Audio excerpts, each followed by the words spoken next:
자, 전사님 볼 차례예요. 이든이 안녕. 만나서 반가워. 뭐라고요? 뭐라고 얘기했어요?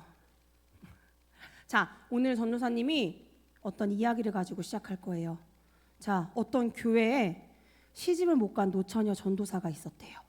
그 주변에서 이 노처녀 전도사를 시집을 보내야 되는데 누라고요? 엄만 노처녀가 아닌데요? 엄만데요? 자, 끝까지 들으세요. 근데 시집을 가야 될 것 같은데 아무리 생각해도 시집을 못 가겠는 거예요, 주변에서. 그래서 이 남자 소개시켜주고 저 남자 소개시켜주고 다 이렇게 소개시켜주다가 이 노처녀 전도사가 끝까지 소개팅하는 것도 거절하고 그러다가 선교지에 가게 됐대요. 선교지에 가게 됐는데 그 선교지에서 정말 자신의 스타일이 아닌데 뭔가 계속 신경이 쓰이는 한 남자 전도사를 만나게 된 거예요. 그래서 그냥 신경이 쓰인다 하고 집에 왔는데 자꾸 그 남자 전도사가 생각이 나더래요. 자, 자꾸 생각이 나서 혼자 하나님 왜 이 남자 전도사가 자꾸 생각날까요? 그 남자 전도사 별론데 제 스타일 아닌데 왜 자꾸 생각이 날까요? 하면서 그 여자 전도사는 저기 막 인스타로 들어가서 보고 막 페이스북에 들어가서 막 몰래 스토커 같은 행동을 한 몇 달 동안 하면서 너무 마음이 이상하더래요. 그래서 하나님한테 기도를 했대요. 하나님, 자꾸 이 사람의 마음에 쓰이고 자꾸 이 사람이 신경이 쓰이는 거 보면 뭔가 있는 것 같으니 하나님, 만약에 제가 지금 계속 제가 아닌데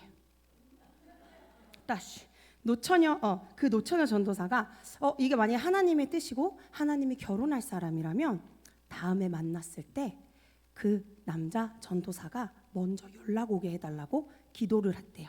그래서 드디어 선교의 날이 다가왔고 두 번째 선교의 날이 다가왔고 선교를 가고 같이 하나님의 일을 열심히 하고 집에 돌아왔는데 너무 놀랍게도 정말 그 노처녀 전도사가 하나님한테 기도했던 그 시간 안에 남자 전도사한테 문자가 왔고 계속 연락을 하고 지내자라는 이야기가 오고 가면서 지금은 너무 다행히 그 둘이 만나 결혼을 해서 행복하게 살고 있다라는 한 노처녀 전도사의 이야기였습니다.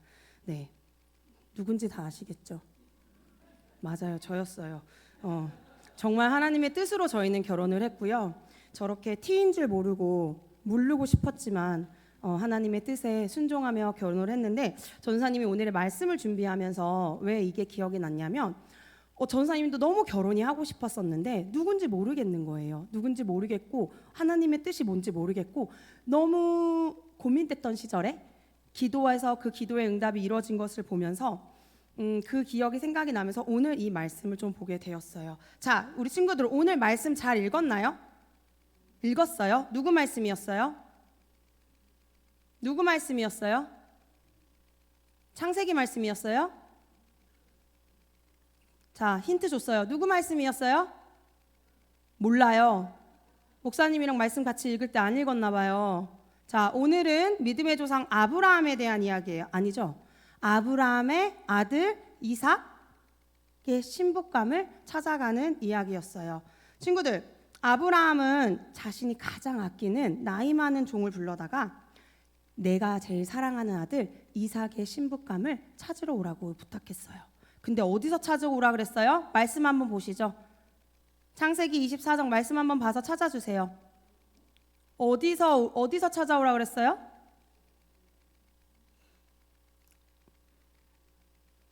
자기가 사는 동네에서 찾아오라 그랬어요? 아니면 저 멀리 자기가 원래 살던 고향에서 찾아오라 그랬어요? 찍었죠? 원래 살던 고향에서 찾아오라고 했어요.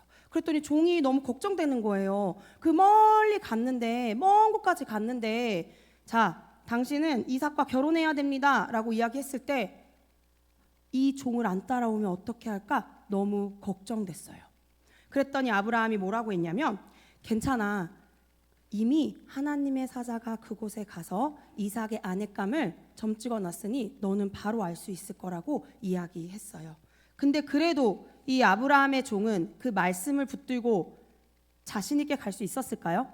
만약에 생각해 보세요. 우리 가온이한테 가온아 저기 멀리 가서 음, 전도사님이 부탁해 놓은 사람이 한 명 있어. 네가 가서 김예리 전도사님이 오라 그랬습니다 하면 네 알겠습니다 하고, 전혀 모르는 사람이야. 한 번도 보여준 적도 없고 하면 그 믿음으로 가서 데리고 올 수 있을까요? 어려울 거예요. 맞아요. 어려울 거예요. 그래서 이 아브라함의 종도 조금 걱정되는 마음이 있었던 것 같아요. 비록 아브라함이 하나님의 사자가 미리 가서 그 이삭의 아내를 점찍어 놨다고 해도 불안한 마음에, 걱정되는 마음으로 그 먼 곳까지 갔을 거예요. 그리고 나홀성에 도착해 그곳에 우물이 있었고요. 그 우물에서 이 아브라함의 종은 무엇을 했냐면, 사진 보세요. 무엇을 했을까요, 우리 친구들? 기도를 했어요. 근데 어떻게 기도했냐면, 자, 하나님, 만약에 제가 한 여인한테 이 우물가에서 물을 달라고 부탁할 건데, 이 여인이 나한테뿐만 아니라 내가 데리고 온 이 낙타한테까지 물을 주면 하나님께서 말씀하신 이삭의 아내라는 것을 제가 깨닫고 이 여자를 데리고 가겠다. 그러니까 하나님, 제가 알 수 있도록 이렇게 응답해 주세요라는 기도를 하게 됐어요. 그리고 그 기도가 끝나자마자 누가 나왔을까요? 한 여자, 이름이 뭐라고 나와 있어요? 리부가, 뭐라고요? 리브가라는 여자가 나왔어요. 이 사람이 결국은 누구예요, 우리 친구들? 모르죠? 이삭의 아내입니다. 그래서 그 리브가한테 아브라함의 종이 물을 주세요 왔더니 물을 주고, 또 이 아브라함의 종의 낙타를 위해서도 물을 챙기는 것을 보고 이 아브라함의 종은 이 사람이 이삭의 아내인구나라는 것을 깨달았어요.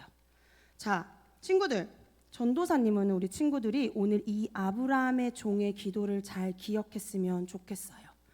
처음 아브라함이 이삭의 종에게 가서 아브라함의 종에게 가서 내 아들 신부감을 좀 찾아오렴 했을 때 종이 바로 순종했나요? 아니요, 순종하지 않았어요. 근데 만약에 갔는데 저를 따라오지 않으면 제가 이 이삭을 데리고 가야 될까요? 라는 말까지 하면서 쉽게 데리고 올 수 있지 않을 거라고 생각했고요. 심지어 말을 순종해서 가는 그곳에 도착했을 때도 아브라함의 종은 마음 가운데 불안이 있었고 걱정이 있었어요. 그렇게 할 때 아브라함의 종은 어떻게 했어요? 무엇을 했죠, 우리 친구들? 하나님 앞에 기도했어요. 그러면서 어떻게 기도했어요?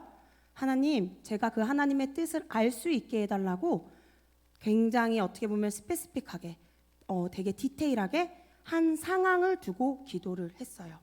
전도사님은요, 우리 친구들도 살아가면서 하나님이 우리 친구들에게 하신 약속도 있을 거고, 하나님이 우리 친구들에게 이런 거를 너에게 보여줄 거야 라고 분명히 약속하신 것도 있고 계획도 있으실 거예요.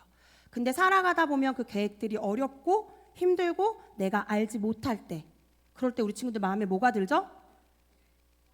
걱정이 들어요. 그러면 우리 그럴 때 무엇을 했으면 좋겠죠?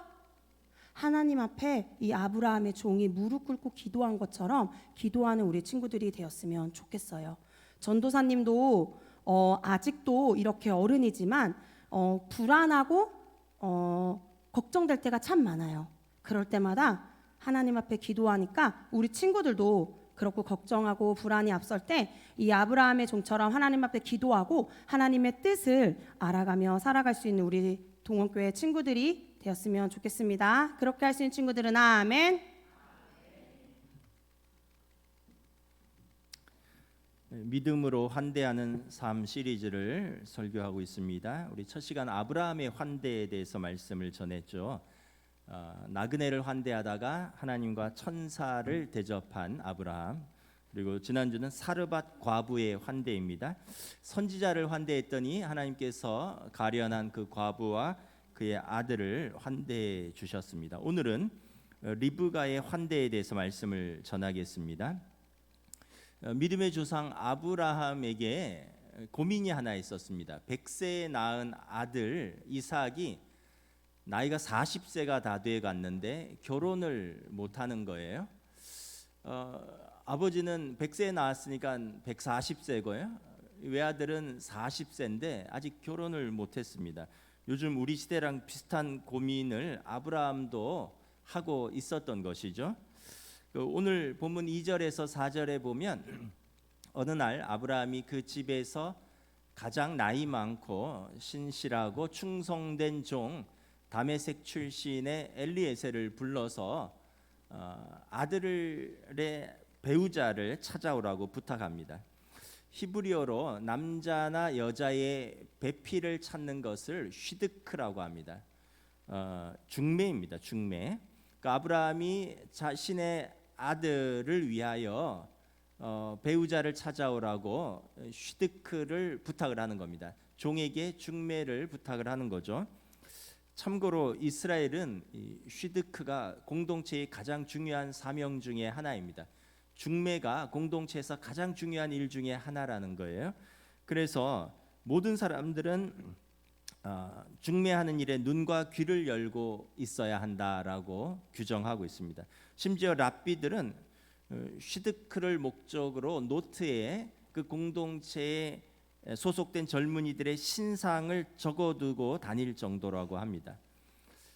여러분들도 우리 교회 청년들의 휘드크를 위해서 그들을 기억하고 그들에 위하여 기도하고 적극적으로 나서기를 축복합니다. 이게 이스라엘 공동체의 가장 중요한 일이래요. 중매가. 오늘 본문 9절 10절에 보면 주인 아브라함의 부탁을 받고 이삭의 아내를 찾아 긴 여정을 떠나는 신실하고 충성된 종 다메섹 엘리에셀을 보게 됩니다. 성경의 앞에 이름은 앞에는 이름이 아니라 그 이제 뒤에가 성이고 앞에가 이름이 아니라 앞에는 출신입니다. 다메섹 엘리에셀, 다마스커스 출신의 엘리에셀이라는 사람입니다. 이 엘리에셀이 이제 혹시 신부를 만나면 신부에게 줄 지참금의 명목으로 주인 아브라함에게서 받은 좋은 것들을 낙타 10필에 가득 싣고 무려 한 직선거리로 한 700km 되고요. 로컬로 한 1000km나 되는 그 먼 거리 메소포타미아의 나홀의 성까지 아브라함의 원래 고향입니다. 그곳까지 수일을 여행을 가서 저녁 무렵에 도착을 합니다. 긴 여행 끝에 성에 도착을 했는데 성 밖에 운물이 있습니다. 저녁 무렵이라서 일단의 여인들이 저녁을 지으려고 운물에 물을 길러 막 수다를 떨면서 나오는데 먼 길을 여행한 이 나그네도 지쳤고 낙타들도 지쳤습니다. 이에 다메섹 엘리에셀이 그 여인들 중에서 자신에게 물을 좀 달라고 요청합니다. 우리 17절 18절 우리 함께 읽도록 하겠습니다. 시작. 종이 아주 달려가서 이르되 청하건대 내 물동이의 물을 내게 조금 마시게 하라. 그가 이르되 내 주여 마시소서 하며 급히 그 물동이를 손에 내려 마시게 하고. 그 물을 길러 나온 여인 중에 한 소녀가 자신의 물동이를 내려주고요. 그리고 물을 조금 주는 게 아니라 넉넉하게 마실 물을 엘리에셀에게 대접을 합니다. 여러분 중동의 여름 날씨에 얼마나 덥겠습니까? 거기는 낮에 40도 이상 올라가는 곳이거든요. 그때 그 생수 한 모금은 그 갈증을 탁 씻어줄 뿐만 아니라 정말 생명수와 같은 것이죠. 얼마나 고마웠겠습니까? 그녀의 이름이 리브가입니다. 그런데 여기서 리브가는 여기서 그치지 않고 더 나아가서 나그네가 데리고 온 낙타 10마리에게도 물을 주겠다라고 이렇게 말을 합니다. 우리 19절 20절 함께 봉독합니다.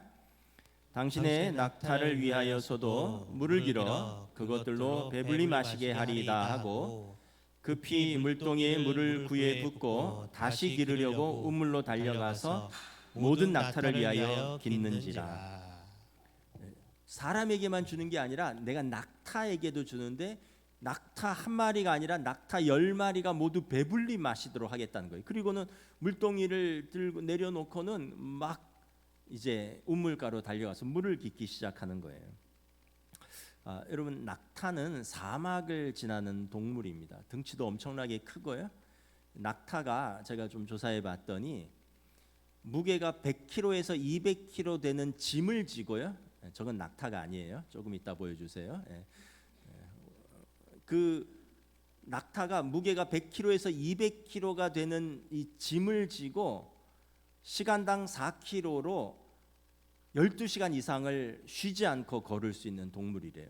그래서 등에 혹이 있잖아요. 하나 있으면 단복 낙타고 두 개 있으면 쌍복 낙타인데, 낙타의 그 혹에는 그 오랜 시간을 걸을 수 있도록 에너지를 축적하는 단백질, 기름과 그리고 이 물을 저장하는 것이라고 합니다. 이 성인이 아니라 이 다 큰 낙타 한 마리가 물을 얼마나 마실까요? 60리터를 마신다고 합니다. 60리터. 여러분 60리터는 어느 정도냐 하면 우리 생수통 배달하는 거 아시죠? 이렇게 큰 생수통 이렇게 들고 다니는 거, 이게 20리터입니다. 이거 3개를 한 번에 마신다는 거예요. 그럼 낙타 한 마리가 60리터를 마시면 10마리면 600리터를 마시는 거죠. 이거 30개입니다. 제가 그 시골에 살 때 운물가가 있었어요. 교회에 운물이 있었고 그 운물에 두레박을 던져서 물을 기르는 그런 시골에서 살았었는데, 저도 두레박질을 해보니까 두레박에 물을 20리터를 못 담아요. 기껏하면 10리터, 어른들은, 아이들은 한 5리터 중간에 막 흘리거든요. 그래서 이 물을 10리터라고 쳐도 두레박 하나에 두레박을 600리터면 60번을 이렇게 길어 올려야 되는 그런 일입니다. 여러분 오늘 처음 만난 생판 모르는 사람을 위해서 물을 주는 것은 있을 수 있지만, 그 낙타들을 위해서 여러분 그 가냘픈 처녀가 60번의 두레박질을 해서 낙타 10마리를 다 먹일 수 있을까요? 이게 가능한 일입니까? 그런데 리브가가 그것을 했다는 거예요. 리브가가 나그네를 환대했고, 그리고 심지어는 짐승까지 따뜻하게 먹이는 마음이 따뜻한 여인이었다는 것을 보여주고 있습니다. 그 노벨 문학상을 수상한 그 대지라는 그 유명한 책을 쓴 펄벅 여사가 1960년도에 한국을 방문했을 때 감동받은 장면을 나중에 이렇게 기술했습니다. 사진 보여주세요. 한 농부가 소 달구지를 몰고 가는데 소 달구지에 뗏목이 가득 실려 있어요. 땔감이. 근데 농부도 땔감을 지게에 지고 가득 지고 옆에 같이 걸어갑니다. 그래서 펄벅 여사가 물어봤어요, 농부에게. 아니 왜 아저씨 소에 같이 타고 가면 쉬울 텐데 왜 소에 안 타고 아저씨는 옆에서 걸어가십니까? 그리고 땔감을 같이 찌고 가십니까? 그랬더니 이렇게 말을 했다고 합니다. 오늘 우리 소가 일을 많이 해서 고생했으니 내가 짐을 나눠지고 가려고 합니다. 펄벅 여사가 후에 이 장면을 이렇게 회상합니다. 내가 세상에서 본 가장 아름다운 풍경이었습니다. 서양에서는 누구나 당연하게 소달구지에 수레를 연결해 짐을 모두 싣고는 자신도 그 수레에 올라타서 편하게 갑니다.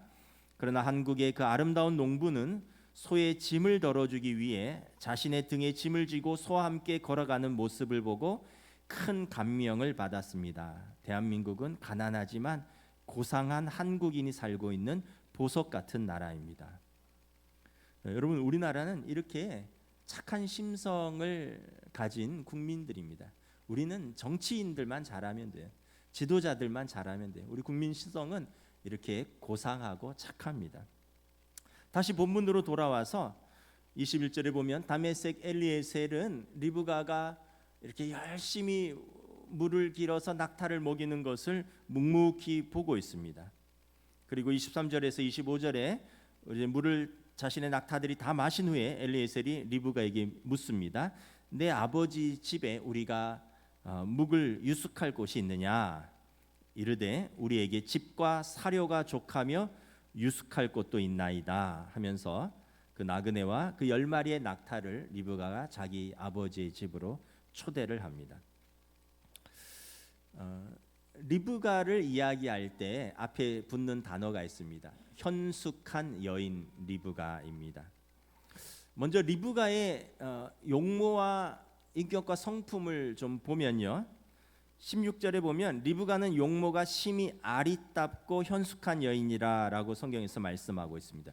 이 현숙한 여인이라는 이게 히브리어로 에슈트 하일인데 아주 중요한 단어입니다. 아주 믿음의 여인들 그리고 믿음의 어머니들을 말할 때 이 단어를 씁니다. 에슈트 하일, 현숙한 여인. 리브가가 심히 아리답고 현숙한 여인이라는 것입니다. 현숙한 여인은 첫째 어떤 여인이냐면 성경에서 정의입니다.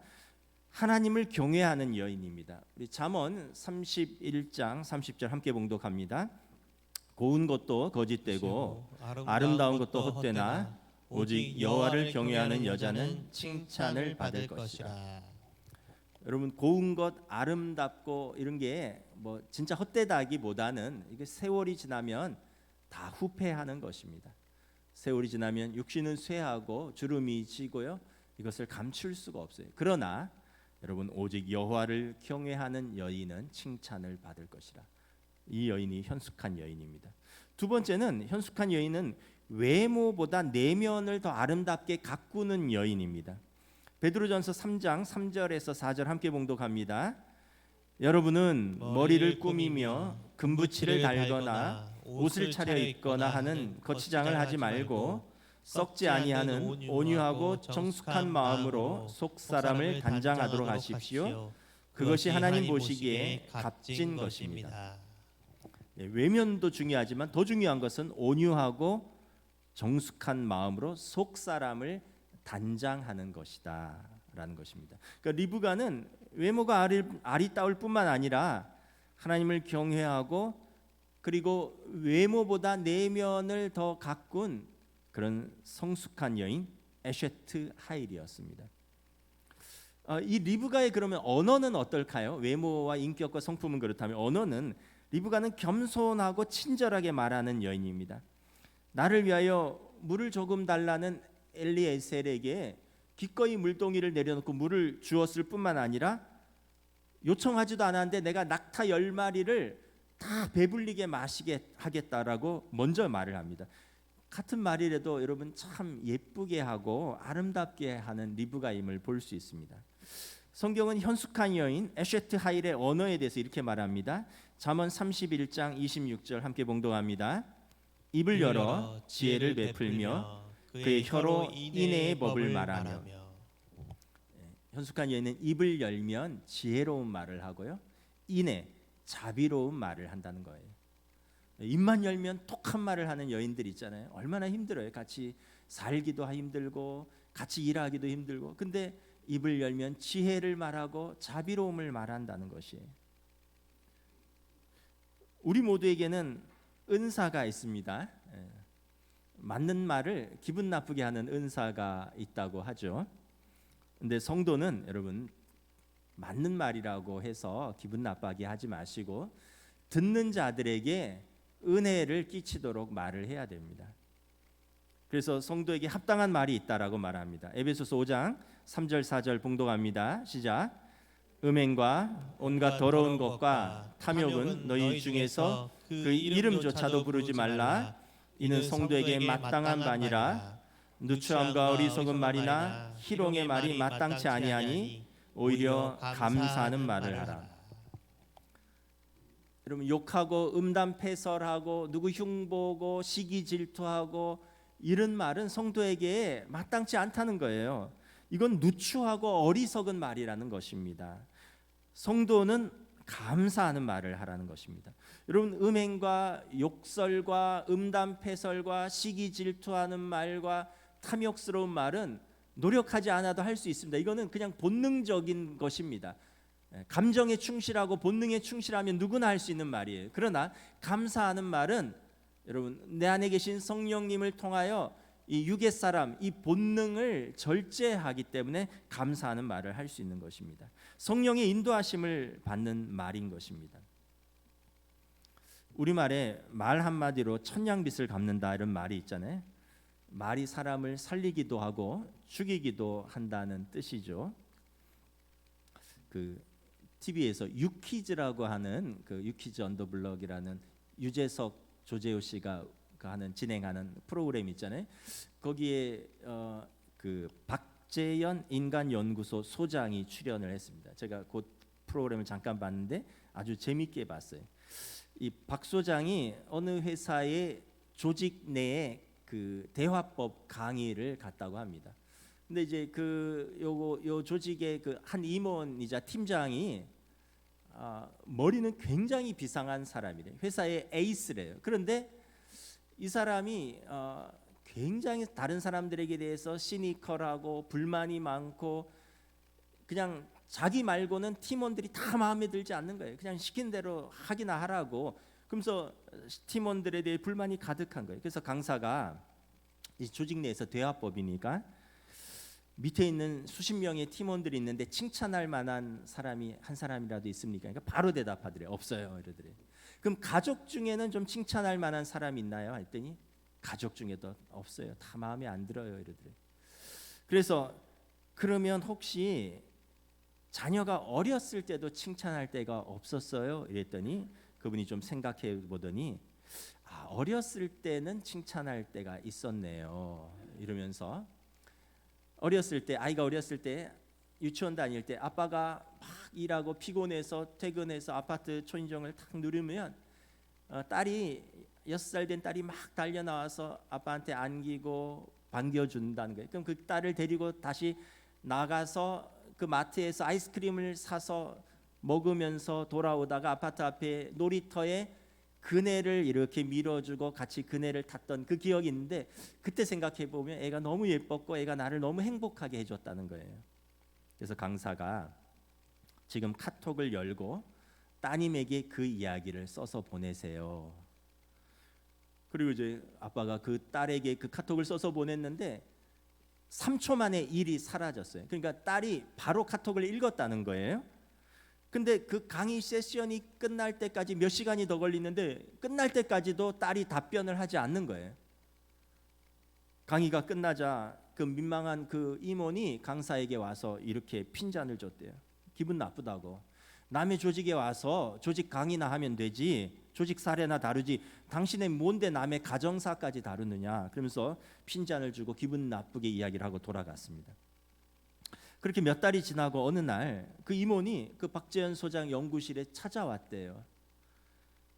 그러면서 카톡을 보여주는데 그때 아빠의 문자를 카톡을 받은 딸이 4일 만에 답장을 했다면서 카톡을 보여주는데 이렇게 길게 완 거예요. 아빠는 몰랐는데 딸에게 우울증이 있었습니다. 그래서 너무너무 학교 생활도 힘들고 대인관계도 힘들고 죽고 싶었다는 거예요. 그날도 우울해서 학교에 안 가고 버스 정류장에 앉아 있는데 아빠한테 카톡이 온 거예요. 근데 아빠한테 받은 카톡 내용이 우리 딸 기억나니? 너 어렸을 때 아빠 손잡고 아이스크림도 먹고 아빠가 밀어주는 그네도 탔었는데 아빠가 교육받다가 문득 그 생각이 났다. 우리 딸 너무 고맙다. 아빠한테 이런 좋은 추억을 남겨둬서. 근데 그때는 딸이 너무 힘들어서 답장을 하지 못하고 집으로 돌아가서 4일 만에 아빠한테 답장을 한 거예요. 문장은 이렇게 시작한대요. 나를 살린 우리 아빠에게 아빠한테 문자를 받고 바로 답장을 할 수 없었던 이유는 내가 사는 게 너무 힘들고 괴로웠기 때문이야. 아빠가 말한 어린 시절의 그날이 나도 기억이 나. 그러면서 아빠 나에게 힘을 줘서 고마워. 이런 내용으로 길게 써서 보낸 것이래. 딸을 살린 거예요. 그 한마디가. 그날 이후로 그 임원이 언어의 습관을 바꾸게 된 계기가 되었다고 합니다. 남에게 고마움을 말한다는 것, 남에게 감사를 표현한다는 것, 남에게 칭찬을 말한다는 것이 왜 자기 인생에도 필요하고 타인에게도 필요하고 그것이 가정과 조직에게 필요한가를 딸을 통해서 배웠다는 것입니다. 여러분 성도들은 성도에게 합당한 말을 하셔야 합니다. 우리의 말이 다른 사람을 살리는 말을 해야 돼요. 우리의 말이 듣는 사람들에게 은혜를 베푸는 말을 해야 됩니다. 리브가는 그런 사람이었습니다. 듣는 사람에게 은혜를 끼치는 말을 하는 에쉐트 하일, 현숙한 여인이었습니다. 리브가의 행실은 어떻습니까? 외모만 아름답고 말만 예쁘게 하는 여인이 아니라 그의 행실은 나그네를 환대하고요. 그리고 짐승까지 환대하는 겸손과 사랑의 섬김이 몸에 배인 여인이었습니다. 20절에 보면 몸을 가리지 않고 몸을 사리지 않고 부지런하게 열정적으로 일하는 리브가를 볼 수 있습니다. 여러분 보세요. 이 두레박질을 60번을 한다는 게 쉬운 일이 아니에요. 두레박질 해본 분은 아시겠지만 운물이 거의 5m, 10m 아래에 있거든요. 이거 던져서 물을 가득 담으면 이걸 또 끌어올리고 담고 이 10번만 해도 허리 아플걸요. 60번 하면 허리 끊어질 정도입니다. 근데 이거를 몸을 사리지 않고 아주 열정적으로 기쁘게 하는 리브가를 볼 수 있습니다. 성경은 현숙한 여인 에슈타일의 행실에 대해서 이렇게 말합니다. 잠언 31장 20절 봉독합니다. 그는 곤고한 자에게 손을 펴며 궁핍한 자를 위하여 손을 내밀며. 그녀의 손을 피면 궁핍한 자들, 곤고한 자들이 풍성해지는 것입니다. 그러니까 이 여인이 있으면 같이 있는 사람들은 마음이 따뜻해지고요. 이 여인이 있으면 같이 있는 사람들의 삶이 풍성해지고요. 그 여인이 있으면 다른 사람들이 힘이 나는 그런 여인인 것입니다. 리브가는 이처럼 하나님을 경외하는 여인의 행실, 겸손과 사랑이 가득한 섬김의 삶의 모습을 잘 보여주고 있습니다. 그런데 여러분, 이 리브가는 놀랍게도 우연히 만난 여인이 아니에요. 아브라함 가문의 기도의 응답이었습니다. 오늘 이야기는 다메섹 엘리에셀이 주인의 명을 따라서 그 여행 갔다가 그 성에서 우연히 그냥 운 좋게 한 여인을 만난 것이 아니라 아브라함 가문의 기도의 응답이라는 것을 오늘 성경은 계속 말씀하고 있습니다. 먼저는 아브라함의 기도의 응답입니다. 아브라함의 기도가 있었어요. 우리 7절입니다. 함께 읽겠습니다. 그가 그 사자를 너보다 앞서 보내실지라. 앞에 전체가 나와 있죠. 그럼 저는 다시 함께 읽겠습니다. 시작. 하늘의 하나님 여호와께서 나를 내 아버지의 집과 내 고향 땅에서 떠나게 하시고 내게 말씀하시며 내게 맹세하여 이르시기를 이 땅을 내 씨에게 주리라 하셨으니 그가 그 사자를 너보다 앞서 보내실지라. 내가 거기서 내 아들을 위하여 아내를 택할지니라. 너가 가면 하나님께서 천사를 너보다 앞서 보내셔 그 한 여인을 예비할 것이다. 그 여인이 내 아들을 위한 아내가 될 것이다. 그러니까 아브라함이 엘리에셀에게 보내면서 담대하게 선포합니다. 너가 가면 너가 찾으려고 걱정 안 해도 된다. 하나님께서 나의 기도 가운데 천사를 보내서 한 여인을 예비하셨다. 확신 가운데 선포하는 것입니다. 이 이야기는 아브라함이 기도했다는 거예요. 여러분, 부모님들이 왜 예비 사위와 예비 며느리를 위해서 기도해야 되는지 아시겠죠?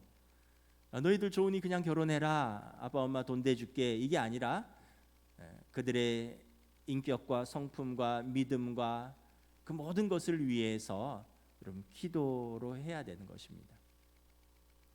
두 번째는 여러분, 다메섹 엘리에셀이 기도합니다. 주인의 명을 받아서 이삭의 아내를 찾기 위해서 떠나는 충성된 다메섹 엘리에셀도 출발하면서 기도합니다. 엘리에셀의 기도는 두 가지입니다. 먼저는 하나님의 특별한 인도와 도우심을 위해서 기도합니다. 12절 봉독합니다. 그가 이르되 우리 주인 아브라함의 하나님 여호와여 원하건대 오늘 나에게 순조롭게 만나게 하사 내 주인 아브라함에게 은혜를 베푸시옵소서.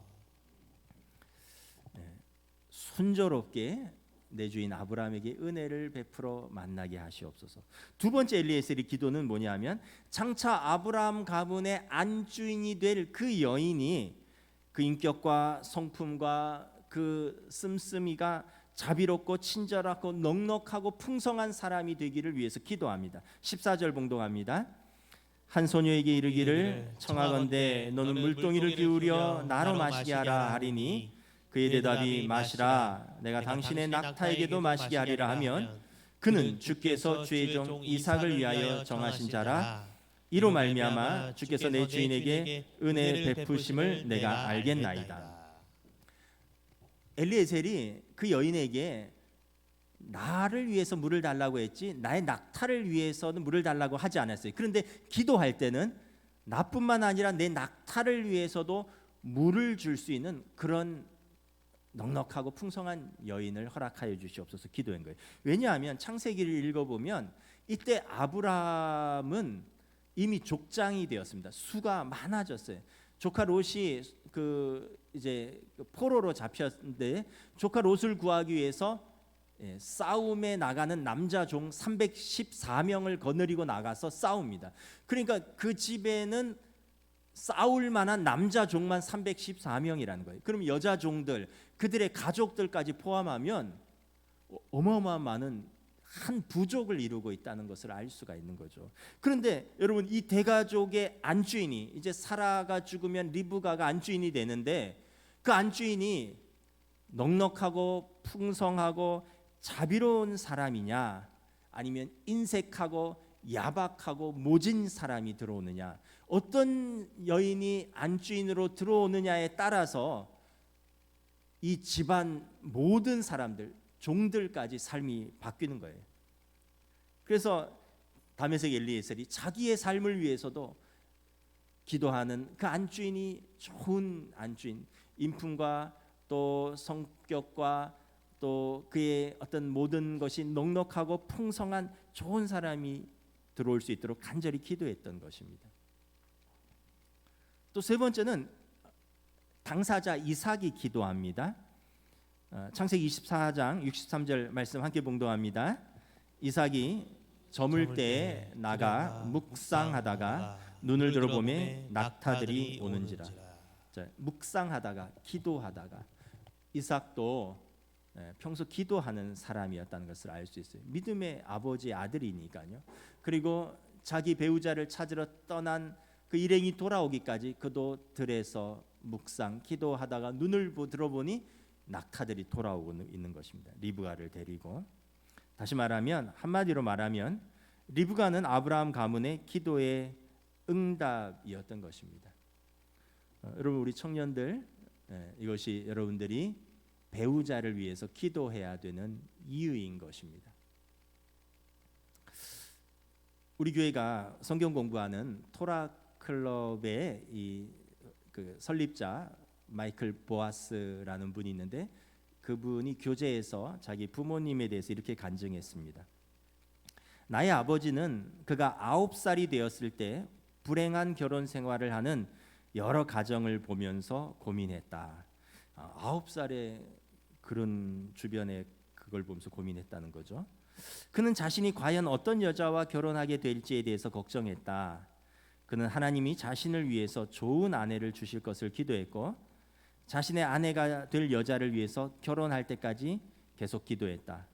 하나님은 아버지의 기도에 신실하게 응답하셨다. 어머니는 아버지보다 9살이 어리신데 아버지가 아내를 위하여 기도하기 시작하던 그 해에 태어나셨다. 어머니는 아버지가 그렇게 기도하시던 잠언 31장에 나오는 에셰트 하일, 현숙한 아내였다. 놀랍죠? 9살 때부터 기도했는데 그 해에 태어났다라는 거예요. 여러분, 기도하시면서 찾으십시오. 이 이야기도 마치 리브가가 엘리에셀을 환대한 것 같지만, 어떻게 보면 하나님께서 리브가를 환대하셨습니다. 그 이방 땅에 한 여인으로 사랑받으며 살 수 있었지만 하나님이 그녀를 약속의 땅으로 옮기셨습니다. 그리고 믿음의 조상 아브라함의 아들 이삭의 배우자로 리브가를 부르셨습니다. 그래서 리브가는 믿음의 조상 아브라함의 자부 이삭의 아내가 되었습니다. 그래서 아브라함, 이삭, 야곱, 요셉으로 흘러가듯이 사라, 리브가, 레아, 라헬로 흘러가는 믿음의 어머니가 된 것입니다. 신약 성경에 보면 좀 경우는 다르지만 비슷한 이야기가 나옵니다. 요한복음 4장에 정오에 사마리아의 수가성에 한 여인이 물을 길러 나왔습니다. 그때 한 유대인 남자가 여행 중에 그곳에 앉아서 그 여인에게 물을 조금 달라고 요청을 합니다. 우물가의 여인에게 물을 얻어먹은 나그네는 그 여인에게 인생에서 영원히 목마르지 아니하는 생수를 주시겠다고 약속합니다. 그녀에게 물을 달라고 요청했던 나그네는 메시아 예수님이셨습니다. 그리고 예수님을 만난 그 여자는 이렇게 고백합니다. 여자가 물동이를 버려두고 동네로 들어가서 사람들에게 이르되 보라, 이는 그리스도가 아니냐. 우리가 예수님을 만나면 우리의 삶에 영원히 목마르지 아니한 생수를 공급해 주십니다. 말씀을 마치겠습니다. 하나님은 우리를 향하여 언제나 신실하시면서 선한 계획을 갖고 계십니다. 그래서 우리가 하나님의 계획과 섭리를 신뢰하면서 믿음으로 응답하십시오. 언제나 사랑을 따라 살면서 우리에게 주신 사람들을 환대하면 하나님께서 우리를 환대하실 것입니다. 우리 함께 찬양하겠습니다.